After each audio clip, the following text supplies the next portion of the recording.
21h42, vous êtes bien dans l'after à la radio sur RMC, à la télé sur BFM Sport et sur rmcsport.fr. Vous avez cliqué sur l'after, vous avez le son et l'image et le son notamment de François Manardo et d'Alpha Baldé qui sont à mes côtés.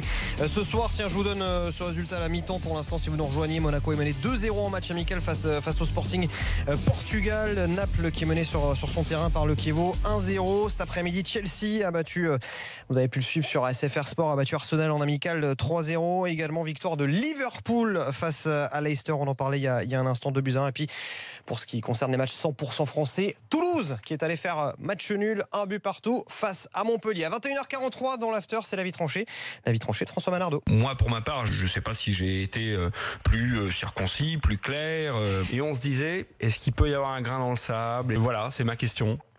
François, tu vas nous parler de Bastia. Restez bien avec nous parce que dans un petit instant, on sera justement avec Pierre-Noël Luigi, l'un des repreneurs potentiels du Sporting Club de Bastia, qui est en fait PDG d'Oscaro, qui est le principal sponsor du SC Bastia. Il sera avec nous dans un instant. Ton avis, François? Oui, ce Sporting qui est quasiment condamné et qui est évidemment extrêmement mal en point.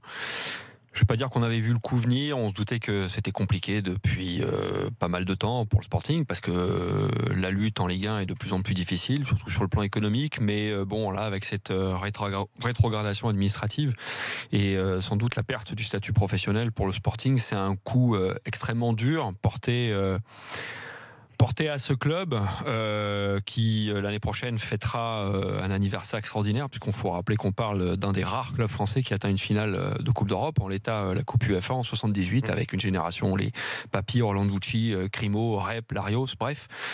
Et ça m'attriste parce que la Corse est une terre de football.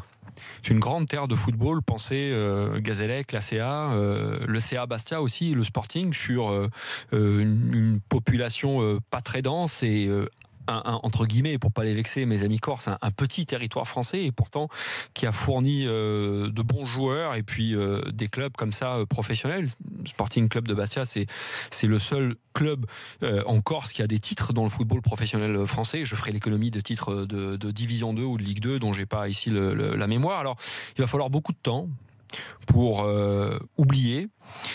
pour ne pas oublier, et pour assainir, redéfinir, repenser une stratégie globale pour ce Sporting qui doit faire table rase de ses errements passés au niveau de ses supporters, au niveau de sa gestion sportive, administrative. Il faut repenser aussi à sa formation, trouver des outils, trouver des moyens pour que ce porte-étendard du football corse, avec le temps donc, avec des hommes de bonne volonté, reviennent sur la scène française de l'élite, parce que c'est la place que doit occuper le Sporting, et peut-être qu'à l'instar du Racing Club de Strasbourg qui avait été très lourdement touché lui aussi, il faudra donc du temps, mais revenir sur les devants de la scène. Alors pour l'instant, évidemment, tout le monde aura beau jeu de dire que le Sporting, entre guillemets, est mort, mais je crois qu'un club comme ça qui a marqué l'histoire du football français et qui a été présent comme il a pu l'être sur la scène européenne, retrouvera à un moment ou un autre sa place, mais ça se fera pas automatiquement.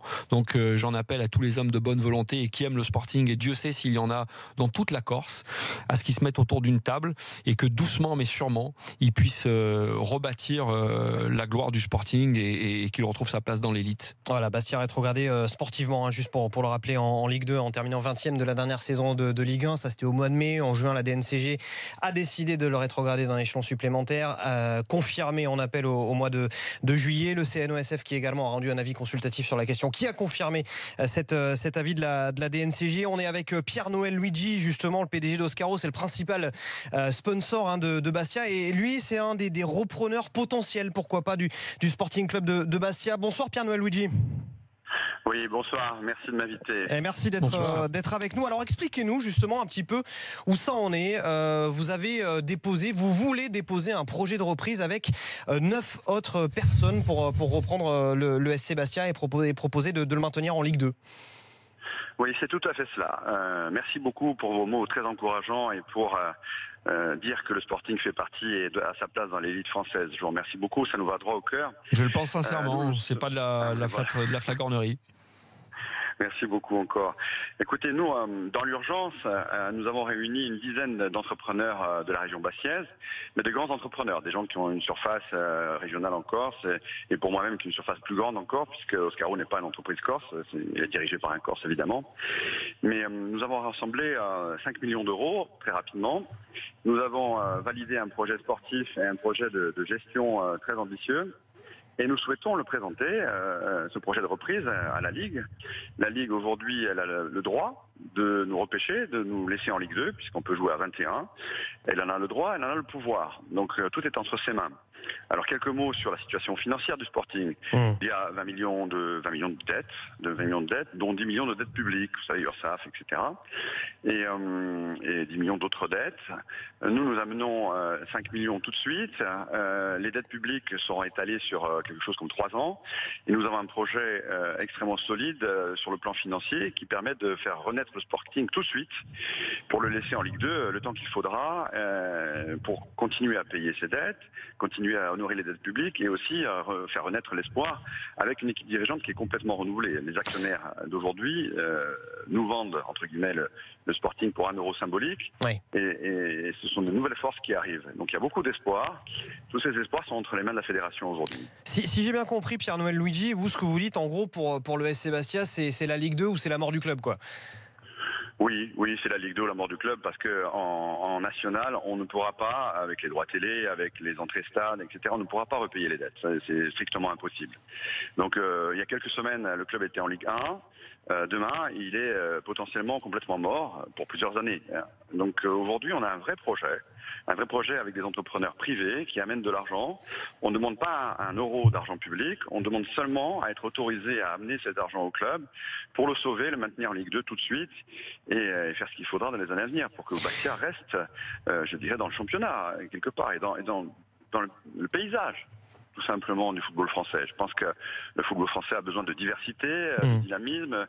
Les petits territoires ont leur présence. Mais pardon, Pierre-Noël Luigi, la Ligue 2, ça reprend dans 6 jours, là? Oui, la Ligue 2, ça prend dans 6 jours. Les joueurs sont prêts, le projet est prêt. Mais vous n'êtes pas sur le tableau de la Ligue 2? Non, on n'est pas sur le tableau de la Ligue 2, non, on n'est pas sur le tableau de la Ligue 2. Il y a 20 clubs sur le tableau. Les règlements stipulent qu'on peut être jusqu'à 22. Nous serions au 21e club. Ça ne pose pas de problème technique, ça ne pose pas de problème en droit. Ça pose un problème peut-être de précédent pour la Ligue qui verrait s'ouvrir quelque chose. Mais on ne fait de tort à personne. On ne fait de tort à personne puisque on amène de l'argent privé et on joue à 21.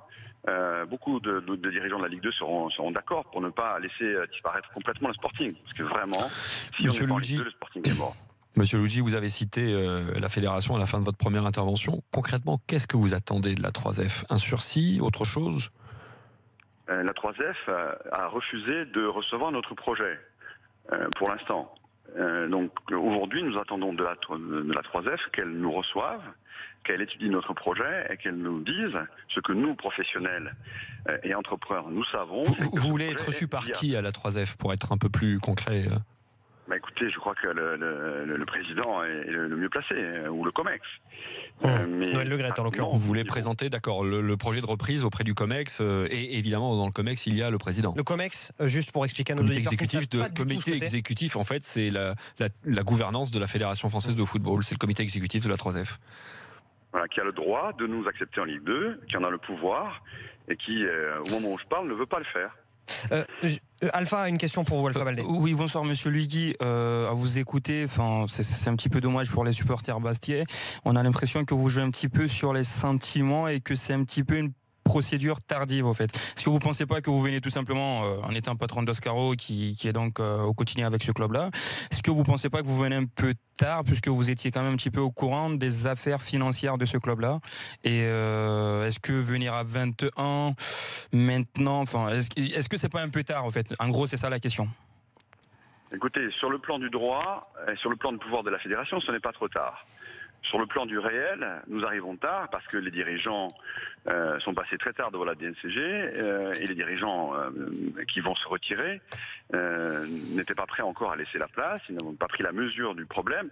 Nous avons pris la mesure du problème très rapidement et nous avons monté un projet extrêmement viable très rapidement. Vous savez que réunir en Corse 10 entrepreneurs, vous savez, les gens ne sont pas tous amis en Corse, hein, je vous fais un peu rigoler là. Mais les mettre autour de la table et avoir donc des attestations bancaires disant qu'on a les 5 millions, ça a été fait vendredi. Ça a été fait, ça a été présenté au CNOS. Eh bien, on nous a refusé l'accès, je dirais, à notre défense. Donc c'est ça qui est scandaleux aujourd'hui. Aujourd'hui, c'est une lettre de cachet pour nous mettre en prison, voire pour nous couper la tête.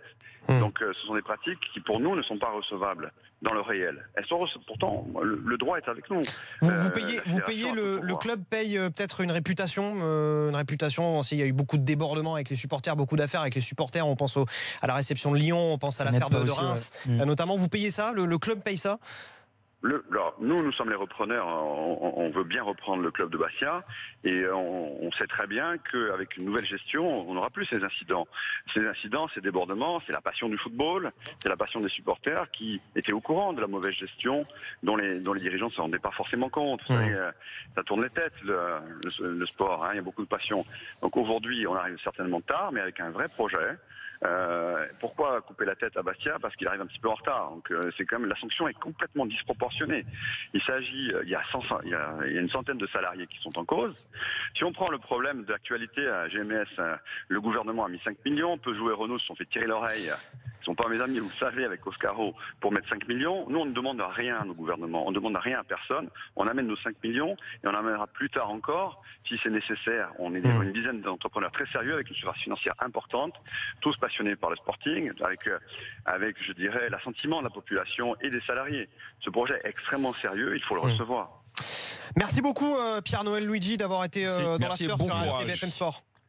Merci beaucoup à vous. Merci beaucoup. Et de nous avoir donc expliqué ce projet de reprise de la part d'un conglomérat, en gros, de dirigeants d'entreprise. Donc 10 entrepreneurs qui voudraient bien reprendre ce SC Bastia pour le maintenir en Ligue 2. Juste avant on va évidemment continuer à parler de Bastia, juste avant d'accueillir Nicolas, supporter du Sporting. On retourne à Utrecht parce que la France nous a une bonne nouvelle, ou plutôt Timothée Mémon a une bonne nouvelle pour nous pour ce match de l'équipe de France face à l'Autriche. Ouais, excellente nouvelle puisque Amandine Henry, qui avait énormément donné de sa personne dans cette rencontre et qui avait vraiment reçu surtout de la part des Autrichiennes, vient d'égaliser à l'instant sur un coup de pied arrêté qui est venu de la droite, parfaitement déposé sur la tête d'Amandine Henry, qui est venu couper la trajectoire de ce ballon, un petit peu oublié, il faut le reconnaître, par la défense autrichienne. Ça fait un but partout et résultat, on entrevoit à nouveau les qualités de cette équipe de France depuis le retour des vestiaires. Elle qui avait un petit peu plongé mentalement après le premier but encaissé, elles sont à nouveau là et bien là et à rejouer leur football. 53e minute de jeu, un but partout entre la France et l'Autriche. Je maintiens que je vois de plus en plus de similitudes entre cette équipe et l'équipe de France masculine